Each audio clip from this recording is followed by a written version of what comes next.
Hello and welcome to AFM 451.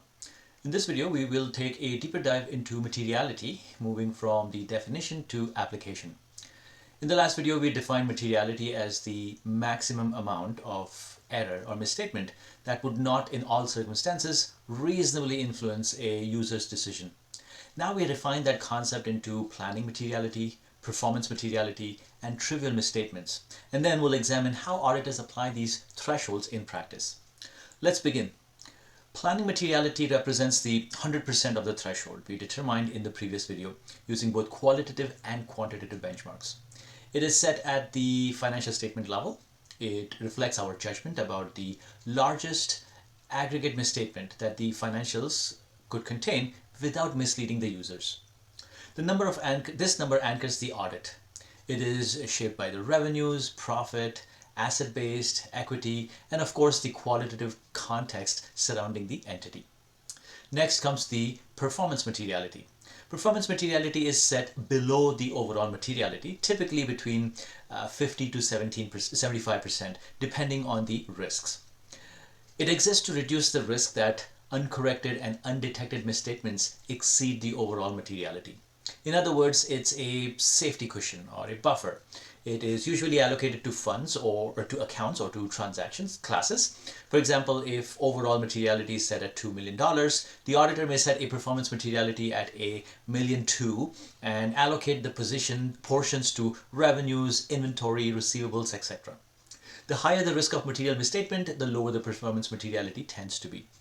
And then we have the trivial misstatements.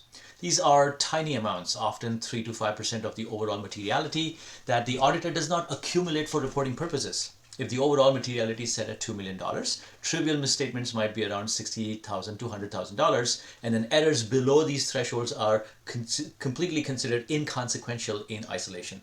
This keeps audits more efficient and focused on what matters the most. Now let's talk about applying materiality. Step 1 is obviously determining the overall materiality. This is based on the benchmarks and the qualitative considerations discussed earlier. It sets the ceiling, sort of. Step 2 is to determine the performance materiality and allocating it across the accounts or transaction cycles. This guides our sampling decisions, substantive testing depth, analytical thresholds, etc. And then step 3 is about evaluating the audit findings. At the end of the audit, all detected misstatements, except for the trivial ones, are accumulated, consolidated. The auditor then considers whether the aggregate exceeds performance materiality at the account level and whether the total exceeds overall materiality at the financial statement level. Materiality is therefore not just a number. It's embedded into planning, execution, and of course final evaluation and considering of the audit opinion. Now let's consider exceptions to materiality. Firstly, intentional misstatements. If management deliberately records an error, even a small one, the intent changes the analysis.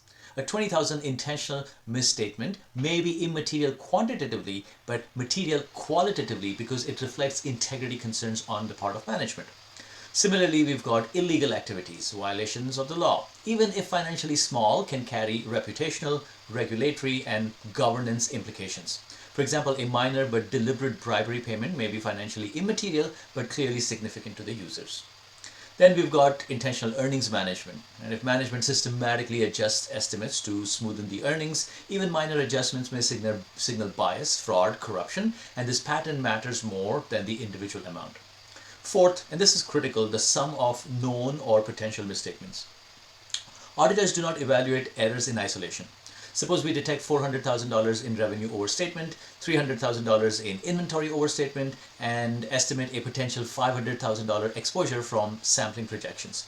Individually, none of these may exceed the performance materiality, but combined, they may approach or even exceed the overall materiality. Even more importantly, projected sampling misstatements must be considered alongside known errors. If you find a 100,000 error in sample, that represents, let's say, 10% of the population. The projection may imply $1 million potential misstatement at the aggregate level. That projection cannot be ignored. The aggregation of actual and projected misstatements is central to the findings evaluation. Materiality is not applied by account or in isolation. It is applied cumulatively. The total error effect matters. And finally, materiality is not static. As the audit progresses, new information may require revision of the materiality estimates. If profits decline significantly during the year, overall materiality may need to be adjusted. Audit planning similarly is iterative, so is materiality. Materiality begins as a planning estimate, evolves through testing, and culminates in the final evaluation. It disciplines judgment and ensures that the audit remains focused on decision-relevant information. Thanks for following along. Take care, stay safe, and bye for now.